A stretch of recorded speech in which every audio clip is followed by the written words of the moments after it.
నమస్తే, welcome to Kaloji TV. Telangana రాష్ట్రంలో బలంగా రెండు అంశాలు నడుస్తూ ఉన్నాయి.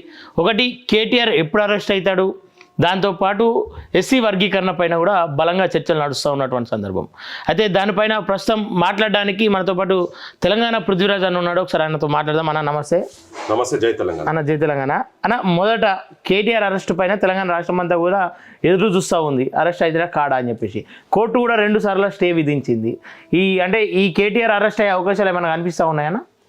యాక్చువల్గా కేసెస్ అయితే ఉన్నాయి. వాళ్ళు చేసినటువంటి అయితే దుర్మార్గాలు అయితే జనం ముందట చాలా సందర్భాల్లో చర్చ జరిగినాయి. నేను కూడా చాలా సందర్భాలలో మాట్లాడినా, బయట కూడా చాలా మంది ఇంటెలెక్చువల్స్ కూడా మాట్లాడుతుండ్రు. వాళ్ళు ఉన్నప్పుడు చేసినటువంటి అరాచకాలు, అగాడాలు, మొత్తం ఈ అవినీతితోని కూడుకపోయినటువంటి ప్రభుత్వం నడిపిందనే ఉద్దేశంతోనే వాళ్ళని ఇంటికాడ ఫామ్ హౌస్ లో కూసబెట్టారు కదా కేసీఆర్ ను. సో వీళ్ళు కూడా విచ్చలవిడితనంగా, అంటే అవుట్ ఆఫ్ ది వే, ముందేమో మొన్ననే అన్నాడు ఈ ఫార్ములా దాని గురించి నేనే చెప్పిన అయితేంది అన్నాడు. ఇప్పుడు నాకేమరిక ఆఫీసర్లకి ఎరక అని చెప్పి ఆఫీసర్ల మీద నెట్టి పడేది. అదొక జన సమాజం కూడా చూస్తున్నారు. అంటే ఈ రాజకీయ నాయకులు వీళ్ళు వాళ్ళ స్వార్థాల గురించి అధికారులను ఎట్లా మార్చుకుంటారు, అధికారుల మీద ఎట్లా నెడతారు. ఇవాళ అధికారులు కూడా కొంతమంది ఐఏఎస్ ఐపీఎస్ ఆఫీసర్లు ప్రజలు అంటే రాజకీయ నాయకులను తప్పులు చేసినా గానీ అఫీషియల్ గా వీళ్ళు అక్కడిక్కడ కొద్దిగా ఆపే పరిస్థితి ఉన్నా గానీ వీళ్ళు ఆపకుండా రాజకీయ నాయకులు ఏది చెప్తే అది చేస్తే శ్రీలక్ష్మి లెక్క బొక్కలు పోతారు కదా. ఇప్పుడు దీంట్లో కూడా గదే కథ అవుతుంది. యంగ్ ఐఏఎస్ ఎంగేజ్ లో వచ్చినటువంటి ఆమెనే రాజశేఖర రెడ్డి ఎట్లా చెప్తే అట్లా ఇన్నందుకు పోయినరు. అవి వచ్చినా కూడా ఈ ఆఫీసర్లు కూడా బుద్ధి వస్తలేదు. వీళ్ళకేందో అర్థమవుతుంది. వీళ్ళు కూడా ఇప్పుడు విపరీతంగా ఫామ్ హౌస్లు, విపరీతంగా పైసలు సంపాదించడు, బయట దేశాలలో పోయి ఐఏఎస్ ఐపీఎస్ ఆఫీసర్లు కొంతమంది అందరూ అంటే నేను కానీ వాళ్ళు వీటిలో అలవాటు పడే వరకు ఈ రాజకీయ నాయకులు ఎట్లా అంటే అట్లా చలామణి అవుతున్నది. ఓకేనా, కేటీఆర్ మీడియా ముఖంగా ఇటు ఏమంటారు, మన రాష్ట్రానికి కావచ్చు, హైదరాబాద్ కావచ్చు, ఒక మంచి పేరు రావాలి, ప్రపంచమే ఆశ్చర్యపోవాలని చెప్పేసి ఈ ఫార్ములా రేస్ నేనే స్వయంగా దగ్గరుండి చేసిన. దాంట్లో పూర్తిగా అంటే అధికారులకి ఏం సంబంధం నాదే బాధ్యత అని గతంలో చెప్పిండు. ప్రస్తుతం ఇది మొత్తం అధికారులకి సంబంధం అని కోర్టులో అప్పీల్ చేసినట్టు తెలుస్తూ ఉంది. అంటే ఈ అంశం పైన ఎట్లా చూసుకోవచ్చు అన్న? మీడియా ముఖంగా బహిరంగంగా ఒక మాజీ మినిస్టర్, ఒక ముఖ్యమంత్రి కొడుకు ఇట్లా అబద్ధాలు ఆడుతూ ఉంటే ఎట్లా చేసుకోవచ్చు? పచ్చి మోసగాళ్ళు, పచ్చి అబద్ధాల కోరులు వీళ్ళు. వాళ్ళు జెనెటికల్ గానే అట్లా ఉన్నారేమో, నాకు అర్థమైతే లేదు ఈ కేసీఆర్ అండ్ కేసీఆర్ ఫ్యామిలీ. మొన్న చెప్పిండు కదా, సిగ్గు లేకుండా మళ్ళీ మీడియా ముఖం చెప్పినాడు. మళ్ళీ నాకేమరికి అని చెప్పి కోర్టులో అఫిడవిట్ మాత్రం నాకు సంబంధం లేదు దీంతో అని చెప్పి మళ్ళీ వేసుడు అనేది. అందుకే చెప్తున్నా కదా, సమాజం అబ్జర్వ్ చేస్తున్నది. పచ్చి మోసగాళ్ళు వీళ్ళు. అంటే జనాన్ని వాళ్ళ పైసల గురించి, అధికారం గురించి ఏదంటే చేస్తారు, ఏ స్థాయి కంటే ఆ స్థాయికి పోతారంటే అందుకు ఇది ఒక పెద్ద నిదర్శనం. అంత ముందో నీతివంతుని లెక్క ముచ్చట చెప్పిండు నేనే అని, ఇప్పుడు మళ్ళీ మాట మార్చింది, 2 నిమిషాలలో మాట మార్చింది, నాది కాదు అన్నట్టుగా. ఇంకోటి ఫార్ములా రేస్ అనేది కాదు, జీవన విధానము, జనంలో ఉన్నటువంటి జీవన విధానం ఎట్లున్నదని చూపించాలి. ఫార్ములా రేస్ తోని ప్రపంచ స్థాయిలకు పోవడం అనేది కాదు. ఈ తెలంగాణ ప్రాంతంలో ఆకలి సాగులు ఏం లేవు. ఈ రారనైనా ఇగో ఎక్కడ ఏ దేశం కాదు, మా దేశంకి వచ్చి చూడు విద్యా వ్యవస్థ ఎంత అద్భుతంగా ఉన్నదో. ఇక్కడ ప్రతి ఒక్కరికి మేము ఎట్లా చదువు చదివిస్తామో, విజ్ఞానవంతులు ఉన్నటువంటి ప్రాంతం నా తెలంగాణ ప్రాంతం అని చూపించాలి. గట్ల ప్రపంచ ఖ్యాతి పొందాలి. కానీ ఆరోగ్యం కూడా ఇక్కడ ఏమైనా కానీ ప్రతి ఒక్కరికి మేము చూసుకుంటున్నాము. ఇక్కడ నిరుద్యోగ సమస్య అంటూ లేదు. ఇక్కడ ప్రతి ఒక్కరు ఆత్మగౌరవంతో బతుకుతారు. మా దగ్గర వ్యవసాయం చూడు, ప్రపంచ స్థాయిలో ఉన్నటువంటి వ్యవసాయం మా దగ్గర ఉంది. ఇజ్రాయెల్ ఎట్లయితే చేస్తారో అట్లా మా దగ్గర ఆ టెక్నాలజీ మా దగ్గర ఏమైనా వాడుతుంటే అది ప్రపంచ స్థాయి పోయినట్టుంటుంది. కానీ ఉట్టి కారు నడిపి అది మొత్తం ఆ రేస్లో పాడుగాను మొత్తం ట్రాఫిక్ సిటీలో మొత్తం 5-6 గంటలు ఇట్లా వెహికల్స్ ఆగేది.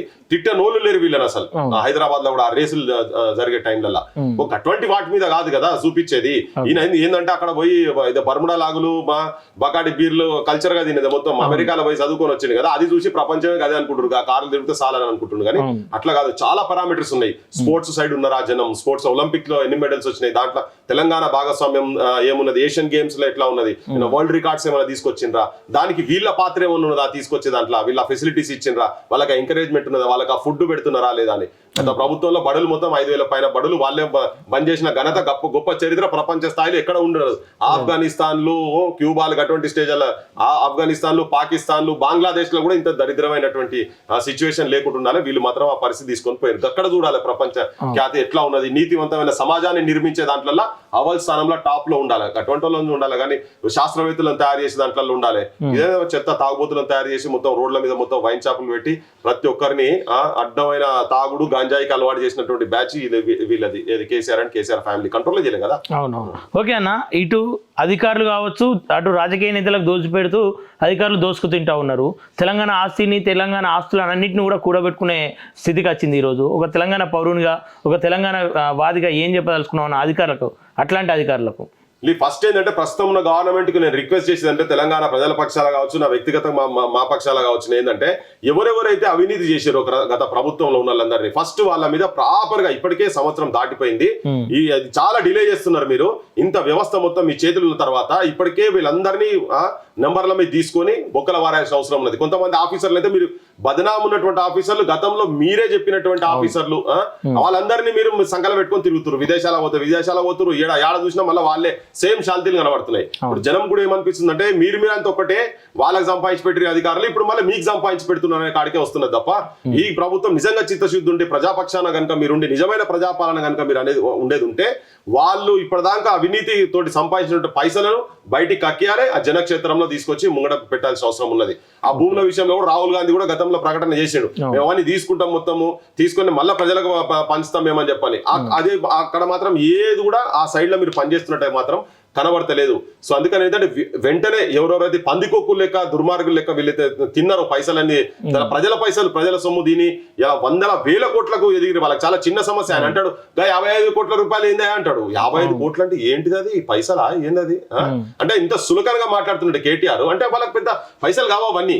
సో ఇంత ఈ లెవెల్ 55 కోట్ల రూపాయలే చాలా చిన్నదనే మాట మాట్లాడి అంటే ఆయన దగ్గర 2,000 కోట్లు ఉండాలి. దేశంలో పెద్ద పార్టీ లెక్క అయిపోయింది వాళ్ళ దగ్గర. అవినీతి సొమ్ముతోని మొత్తం పార్టీ ఫండ్ మొత్తం వాళ్ళ దగ్గర ఎక్కువ ఉన్నది కదా. సో వాళ్ళు ఇక్కడ కాదు బయట రాష్ట్రాలలో పోయి బంగ్లాలు కట్టుకున్నారు వాళ్ళంతా.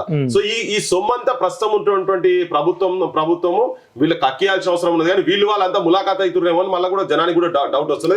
అట్లా కాకుండా చేయాలంటే మాత్రం వీళ్ళు వెంటనే దాని మీద చర్యలు తీసుకోవాలి. ఇప్పటికే చాలా లేట్ అయిపోయింది. ఇంకా ఎక్కువైతే మాత్రం మిమ్మల్ని ఇంకా చేసినా కానీ ఎవరు నమ్మడు. అదే కేసులు పెట్టినా కానీ ఏ రకమైన కేసులు పెడతారు, ఎండ్ల లోపల పంపిస్తున్నారు, ఎంతమంది పిల్లలు ఆత్మహత్య చేసుకున్నారు, పేపర్లు లీక్ అయినాయి, దాని బాధ్యులు ఎవరు, ఇవన్నీ జరగాలి కదా. వాటి మీద ఇప్పటివరకు ఏం లేదు.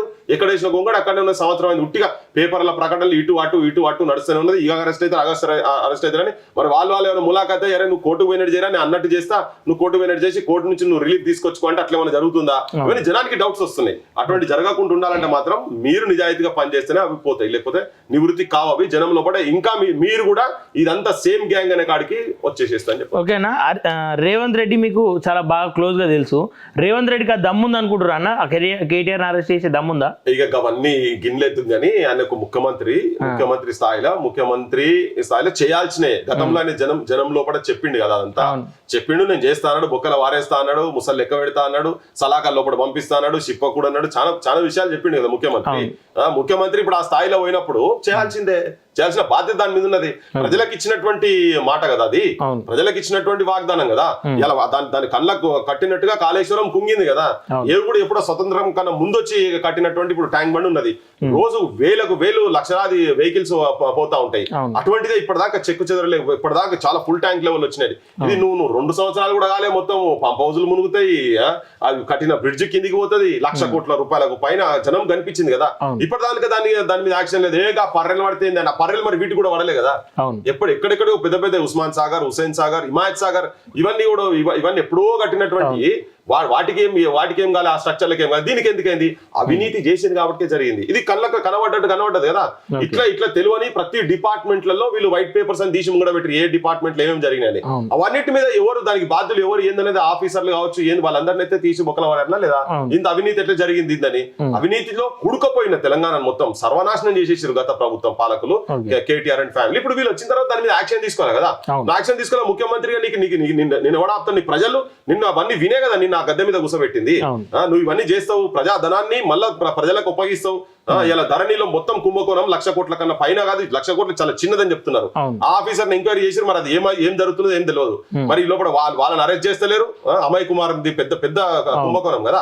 దాంట్లో ఎవరెవరున్నారు, ఎన్ని భూములు పోయినాయి, రాత్రి మీరు అన్నారు స్టేట్మెంట్లు ఇచ్చారు, రాత్రి మొత్తం బంద్ అయిపోతుంది, తెల్లారటాలకు మళ్ళీ ఓపెన్ అవుతుంది, కంప్యూటర్ లా బంద్ అయితే ఈ లోపల ల్యాండ్స్ మొత్తం కింది మీదికి జరిగినాయి చెప్పని వీళ్ళందరూ చెప్పుకుంటూ వచ్చారు. మరి అవన్నీ ఇప్పుడు తీసి ప్రజల ముంగడ చెప్పాల్సిన అవసరం ఉన్నది, యాక్షన్ తీసుకోవాల్సిన అవసరం ఉన్నది కదా.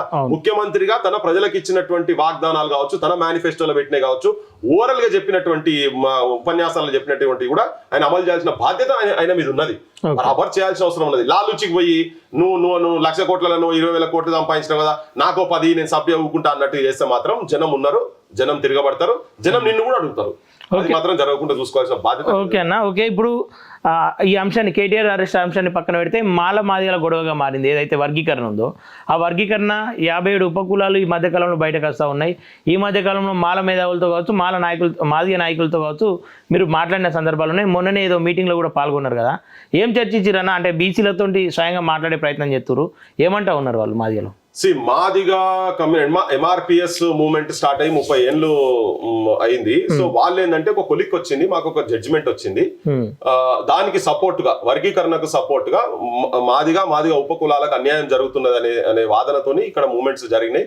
చాలా మటుకు మాలా సంఘాలకు సంబంధించినట్టు కూడా చాలా మంది సపోర్ట్ చేశారు. కాకపోతే నిన్న మొన్న కొంత వాళ్ళ దగ్గర కొద్దిగా అటు ఇటు ఉన్నట్టుగా కొద్దిగా బయట వినబడతా ఉన్నది. సో వీళ్ళు సమాజం ఎటువైపు ఉన్నది, బీసీలు కూడా ఎటువైపు ఉన్నారు, మాది న్యాయబద్ధమైన డిమాండా కాదా అనే దాని విషయంలో మొన్న మమ్మల్ని పిలవడం జరిగింది. నేను విమలక కావచ్చు, మేము పోయినా ఇంకా చాలా మంది బీసీకి సంబంధించినటువంటి కళాకారులు, చాలా పేరున్నటువంటి కళాకారులు కూడా వచ్చినప్పుడు కూర్చుంటే సరే ఎవరు అనే అంశం కాదు, కానీ వాస్తవంగా కూడా దాంట్లో జెన్యూనిటీ ఉన్నది. ఈవెన్ బీసీలకు సంబంధించినటువంటి ఏబిసిడీలో కూడా కొన్ని కులాలకే ప్రాతినిధ్యం వస్తున్నది. మిగతా కులాలు దాదాపు 70 పైన కులాలు బీసీ కులాల్లో ఉన్నటువంటి వాళ్ళు కూడా కనీసం వార్డు మెంబర్ కూడా కాలేకపోయినారు. సో ఈ దేశ సంపదలో మాది కూడా హక్కు ఉన్నది అనేది ఉన్నది. సో బీసీలైనా ఎస్సీలైనా ఇంకెవరి దాంట్లోనైనా కానీ వాళ్ళు నిజమైన న్యాయమైన డిమాండ్ ఉన్నది అని అనుకున్నప్పుడు రిపోర్ట్స్ కూడా ఇచ్చిండ్రు, చాలా కమిషన్ రిపోర్ట్స్ ఇచ్చిండ్రు. అన్ని గవర్నమెంట్లు ఎలక్షన్స్ కు ముంగట ప్రతి ఒక్క గవర్నమెంట్ మేము వర్గీకరణకు సపోర్ట్ అని అన్నారు. ఈవెన్ ఈ కాంగ్రెస్ గవర్నమెంట్ కూడా అన్నది కదా, ఏదో మేమే అంటున్నాం అని కాదు, కానీ ఒక కొలిక్ వచ్చి ఒక స్థాయికి వచ్చినప్పుడు, ఒక స్టేజ్కి వచ్చినప్పుడు అది డెఫినెట్ గా సమాజం యొక్క సపోర్ట్ ఇటు సైడ్ ఉన్నది అన్నప్పుడు వర్గీకరణకు సపోర్ట్ ఉంటుంది. ఈవెన్ దాంట్లో కూడా ఈవెన్ ఎవరైతే వ్యతిరేకిస్తున్నారో వాళ్ళు కూడా ఆత్మవిమర్శ చేసుకోవాల్సిన అవసరం ఉంది. ఓకే, మీకు సైంటిఫిక్ అప్రోచ్ కావాలంటే సైంటిఫిక్ అప్రోచ్ గురించి కూడా అదంతా డిస్కస్ చేసి ఇప్పుడు కమిటీ వచ్చింది, ఈ కమిటీ కూడా పెట్టాల్సిన అవసరం అది. కానీ మా బోర్డులో మాత్రం డెఫినెట్ గా అందరం వర్గీకరణ మాత్రం జరగాలి. దేశ సంపద అదే కదా, అంబేద్కర్ చెప్పింది కూడా అదే కదా, సంపద అందరికీ సమానంగా ఉండాలనే దాని మీదే కదా. సో నా జనాభా ప్రకారం ఇలా ఎస్సీలలో కూడా చాలా మంది మాకు కూడా ప్రాతినిధ్యం లేదు, మేము వార్డు మెంబర్ కాలేకపోయినాం, మేము ఎమ్మెల్యేలు కాలేకపోయినాం, మేము ఎంపీలు కాలేకపోయినాం, మా వనరులు మొత్తం కొందరే తీసుకుంటున్నారు అనేది చాలా మంది లోపల ఉన్నది. అంతా నివృత్తి చేయాలంటే వాళ్ళు జనాభా దామాషా ప్రకారంగా వాళ్ళు ఎంతున్నారో మేము ఎంతున్నామో మాకు అంతా అనే దాంట్లో న్యాయమైన డిమాండ్ కాబట్టి ఇలా చాలా మంది ఇంటెలెక్చువల్స్ కావచ్చు, బయట చాలా రోజుల నుంచి సపోర్ట్ చేస్తున్నటువంటి వాళ్ళు కూడా ఎస్ ఇది న్యాయమైన డిమాండే, వర్గీకరణ జరగాల్సిన అవసరం ఉన్నదని. ఎవరు పేషదాలకు పోయి ఓవర్ తిట్టుకున్నాడు, ఇవన్నీ దుర్భాషలు ఆడు, అవన్నీ దుర్బుద్ధి ఉన్నోళ్ళగా ఇటువంటి ఆలోచనలు వస్తాయి. అటువంటి లేకుంటే చూడాలనేది న్యాయమైన డిమాండ్ కాబట్టి సమాజం సపోర్ట్ కూడా వాళ్ళు అడుగుతున్నారు, దానికే మేము పోయి మా సపోర్ట్ ఎక్స్టెండ్ చేసినాం. కానీ ఇటు మాలలు వ్యతిరేకిస్తా ఉన్నారు కదన్న, మాలలకు మీరు శత్రువులుగా మారిపోయే అవకాశాలు ఉన్నాయా? ఇలా శత్రుత్వం బా, ఇలా శత్రుత్వం దేనికి ఉంటది? న్యాయం మాట్లాడుతున్నాం, ఉన్నది మాట్లాడుతున్నాం, మేము చెప్పాం. సుప్రీంకోర్టు కూడా తప్పును పడతామని, సుప్రీంకోర్టు తప్పు పట్టాల్సిన అవసరం లేదు, ఏ కమిషన్ తప్పు పట్టాల్సిన అవసరం లేదు. గత ప్రభుత్వాలు అన్ని చెప్పినాయి కదా, అందరూ కూడా గత ప్రభుత్వాలు అంటే ప్రతి ఒక్కరు ఎవరు అధికారంలో ఉన్నా లేకున్నా కానీ అందరూ మేము చేస్తామనే కదా, అందుకే కదా కమిషన్ లీగని మొత్తం పెట్టింది. శత్రువులుగా వాళ్ళు అనుకుంటే ఎట్లా? ఇప్పుడు సంకుచిత స్వభావం ఉండి సంకుచిత ఆలోచనలు కానీ ఉండేది ఉంటేనేమో వేరే తిరిగి ఉంటది. నువ్వు బహిరంగ చర్చ జరుగుతున్నారు, వాళ్ళు కూడా బయటకు వచ్చి ఏ కారణాల వల్ల దేని గురించి అపోజ్ చేస్తున్నారు వాళ్ళు కూడా సమాజం కూడా పెడుతున్నారు కదా. సో స్వార్థంతో ఆలోచించొద్దు, ఎవరైనా స్వార్థంతో ఆలోచించొద్దు అనేది నేను అందరికి విజ్ఞప్తి చేయదలుచుకున్నా. ఈ అంటరానితనం మాలమాదిగలలో ఉన్నది అనేది ఎప్పుడో కవులు చాలా మంది చెప్పిండ్రు, ఆ లేదు అనేది చూపించాల్సిన బాధ్యత ఈ మాల కమ్యూనిటీ మాదిగ కమ్యూనిటీ రెండింటికి సంబంధించినటువంటి వ్యక్తుల మధ్యలో ఉన్నది. ఇలా చాలా మంది మాదిగ కళాకారులు కావచ్చు, మాదిగ సెక్షన్ లో ఉన్నటువంటి వాళ్ళందరికీ ఏం అభిప్రాయం అంటే మా నోటి కార్డు బుక్ అని వీళ్ళు పుంజుకపోతున్నారు, మళ్ళీ ఇప్పుడు మీటింగ్లు పెడుతున్నారు, వాళ్ళ దగ్గర పైసలు ఉన్నాయి, వాళ్ళ దగ్గర మీడియా ఉన్నది, ఈ కొంత కుటుంబాలకు సంబంధించినటువంటి వ్యక్తులు చెప్పట్టే ఇది ఆగుతున్నది, లేకపోతే ఇది ఎప్పుడో జరిగేది, వీళ్ళు కావాలని ఆపుతున్నారు, కుట్రపూరితంగా ఆపుతున్నారు అనేది ఒక అభిప్రాయం వీళ్ళ లోపట్టినది. అది కాదు, నిజం కూడా మాల దాంట్లో కూడా సపోర్ట్ బేస్ ఉన్నది అనుకుంటే వాళ్ళే ముంగడికి వచ్చి కూర్చొని డిస్కషన్ చేసుకొని, ఆల్రెడీ కమిషన్ ముంగట ఉన్నది కదా, ఎవరు వాళ్ళు పెడుతున్నారు కదా. ఇద్దరి మధ్యలో పంచాయతీ ఉంది అనుకో, ఎవరెవరు పెద్ద మనిషి ఉంటారు, ఆ పెద్ద మనిషి ఎవరు ఇలా సుప్రీం కోర్టు చెప్పింది ఏ రాష్ట్రానికి ఆ రాష్ట్రం చేసుకోవాలి, ఈయన వినాల్సిన అవసరం ఉంది కదా, వినాలి. పృథ్వీరాజ్ కమిషన్ కాదు, లేకపోతే విమలక్క కమిషన్ కాదు కదా చేసింది. ఒక బాధ్యత ఉన్నటువంటి ప్రభుత్వాలు, ప్రజలతో ఎన్నుకున్నటువంటి ప్రభుత్వాలు వేసినటువంటి కమిషన్లు ఇచ్చినటువంటి రిపోర్ట్లు, భారతదేశంలో అత్యున్నత స్థానం ఉన్నటువంటి జ్యుడిషియరీ కూడా అది చెప్పింది కాబట్టి కింది కోట్లకు అటు ఇటు వచ్చినా పై కోట్లకు వెళ్ళిపోవడం క్లియర్ కట్ గా వాళ్ళు ఇచ్చారు కాబట్టి దాని ప్రకారంగా పోవాల్సిన అవసరం ఉన్నది. దీనిలో పంచాయతీ ఎక్కడిది?